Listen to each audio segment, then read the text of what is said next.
Right, Brait is next. Now, Brait, we know well, Brait. Yes. We've been living this disaster. You'll see in a minute what I mean by disaster, because the share price climbed during the course of 2014, 2015 like a Boeing taking off. New Look, UK-based fashion retailer, Virgin Active, which is the gyms, of course. Premier Foods in Iceland. Those are the core holdings. They used to own Pepkor, which they sold to Steinhoff, got Steinhoff shares, those were sold and a lot off. of cash, yeah.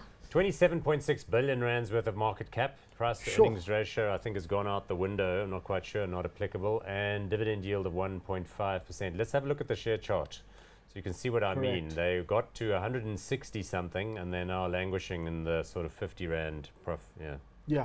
So this is, John Nodda, which is a friend of yours, and Christo Visa. They do a deal of a century. You're selling that Pepkor stake to Steinhoff and getting Steinhoff shares. They effectively took Pepkor private, and made a 10 bagger out of that, eventually exiting it. And of course now that's part of the Steinhoff retail group. So that's how you realize value, I guess, in the long term. You get management that knows these operations, and retail is what these guys specialize in.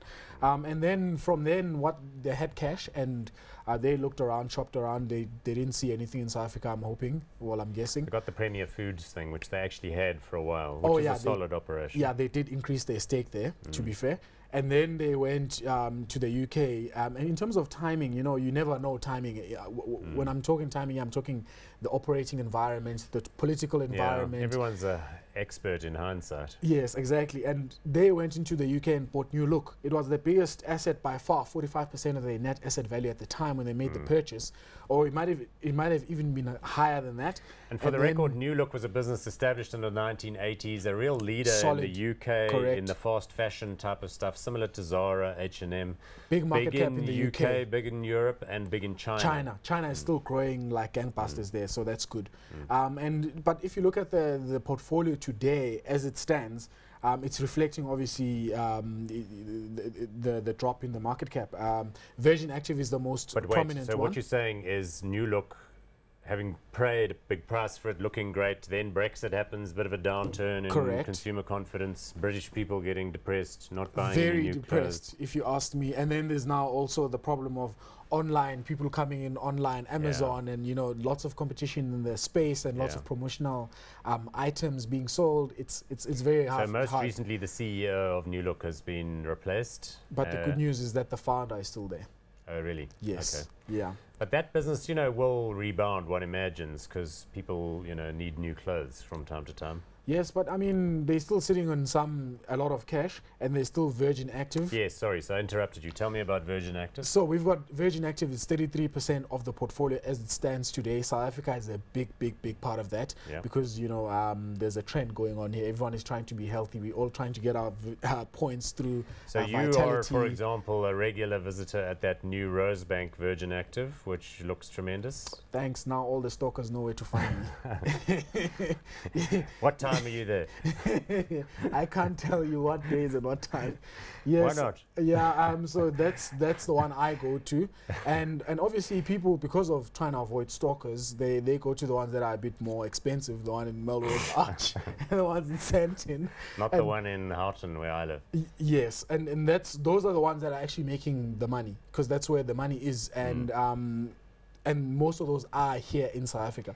Okay, but they have gyms in the UK. They sold a few of the poor ones, but they've got nice ones. I'm just going to visit them, I think. Yes, and I'm thinking they're going to Italy and Spain.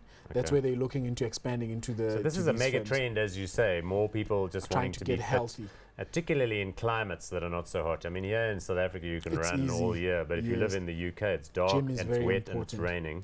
The gym is a better place to go to work out. Yeah, and we talk about millennials here wanting to be fit and healthy, and try to stay fit. And then Iceland Foods, I suppose that's okay. So right now, I guess with the share price low, John Nodda, his main attempt now is just to make sure that it trades profitably and recovers. And Christo Visa is a big shareholder here and has recently doubled down, bought more shares, so he's still backing the guys. Correct, and there's still 3.2 billion rands that could still be, used to buy, the maybe bolt-on acquisitions, that kind of thing, or increase their stakes in Premier Foods, and they've been doing in recent times, and that seemed to have worked. So a talented, dynamic team that's going through a bit of a tough time, but I don't know, I'm going to call it hot anyway. I know people are going to moan because, you know, that's what we've been saying as it's been going down. Yes.